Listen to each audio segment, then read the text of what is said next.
Fight fans, buckle up. Laura Sanko replaces Joe Rogan on the UFC 321 broadcast team in Abu Dhabi, and the on-air lineup is locked. Because Joe Rogan does not travel for international pay-per-views, the promotion has confirmed that Laura Sanko will step into the color commentary chair for the October 25 event headlined by Tom Aspinall defending his heavyweight title against Cyril Gane. This marks Sanko's second appearance on a UFC pay-per-view broadcast team after she broke the barrier at UFC 293, building on her work on Contender Series and numerous Fight Night assignments. John Anik will handle play-by-play, Daniel Cormier joins Sanko on color, and veteran broadcaster John Gooden serves as the in-arena reporter. With the card in Abu Dhabi, start times shift earlier for North America, with prelims at 10 a.m. Eastern Time and the main card at 2 p.m. Eastern Time. Beyond the heavyweight championship fight, the co-main crowns a new strawweight champion as Verna Jandiroba meets Mackenzie Dern following Zhang Weili's move to flyweight.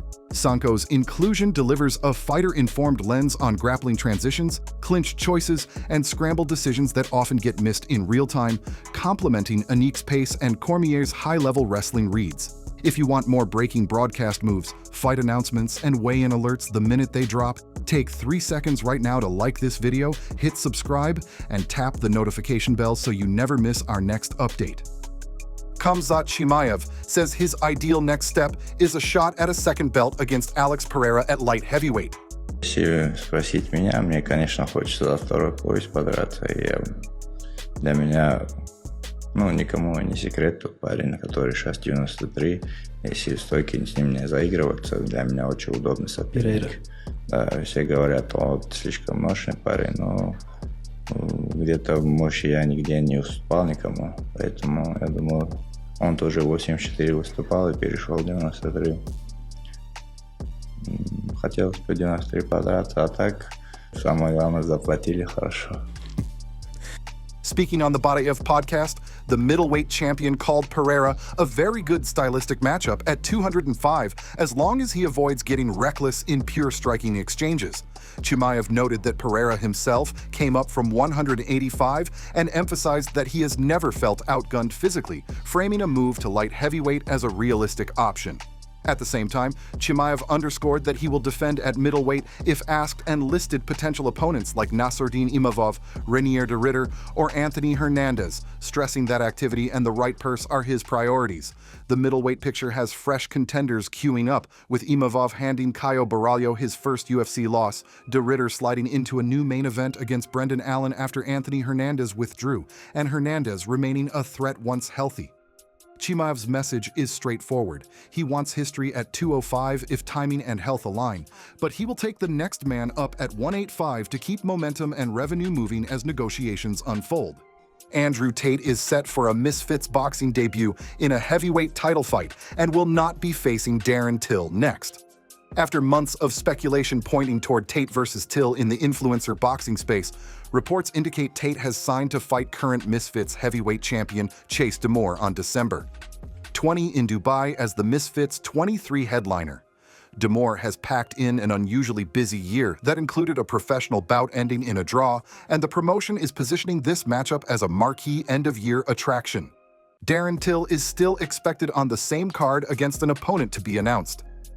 He had previously called out former boxing world champion Carl Froch and has also traded barbs with Tate, but for this event, the centerpiece is Tate's first appearance under the Misfits banner with a title attached.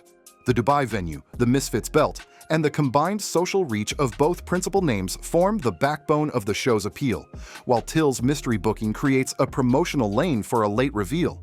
Expect rule set, glove, and round details to track with prior Misfits heavyweight title bouts unless otherwise specified by the organizers as the card moves through the final month of the year. Alex Pereira surprised his longtime mentor and friend Glover Teixeira with a brand new truck, adding a personal highlight to a week already filled with headlines. Galera, esse cara sempre me surpreendendo. Olha aí, olha o presentão. Ele sabe que eu gosto dessa caminhonete muito. Sem palavra, né, cara? Sempre junto, comemorando. Vitória. Casa Branca agora. Vamos que vamos. Pereira's gesture is an acknowledgement of Teixeira's years guiding him through the wrestling, clinch, and cagecraft layers of MMA that rounded out his elite striking. The public moment comes alongside Pereira's ongoing media circuit and training updates following his 82nd win in a title rematch, connecting the champion's current success to the partnership that helped shape it. Teixeira's influence has shown up repeatedly in Pereira's calm reads, safer entries, and patient defensive choices in grappling exchanges, and this gift resonates with fans who have watched their corner exchanges and post-fight debriefs over the past 2 years. For the gym community in Danbury and for Brazilian fans, it is also a reminder that supercamp names and elite champions often build on the quiet daily work with coaches who invest years in their development. Pereira's thank you landed as a wholesome counterpoint to a news cycle otherwise dominated by callouts and medical updates, and it underscores how much of his career runway was paved inside Teixeira's room. Sempre machuquei e lesão, cara, é a mesma coisa. O Ankalaev fala agora de costela quebrada ou não sei o que ele tinha. Cara, se pegar as minhas lesões hoje, lutando com ele, cara, ele vai se sentir um merda. Ele não vai voltar mais pra lutar. Esse cara tava assim, puta, o que eu tô fazendo? O que eu tô fazendo dentro dessa organização? Deixa eu sair fora. Ele vai pedir as contas, velho. Eu nem vou falar. Aposto com ele, velho. Então, beleza, eu vou mostrar minhas médicas, resultado médico. Que eu tenho, que você tem. Eu duvido esse cara tá, essas paradas que eu tenho, velho, entendeu?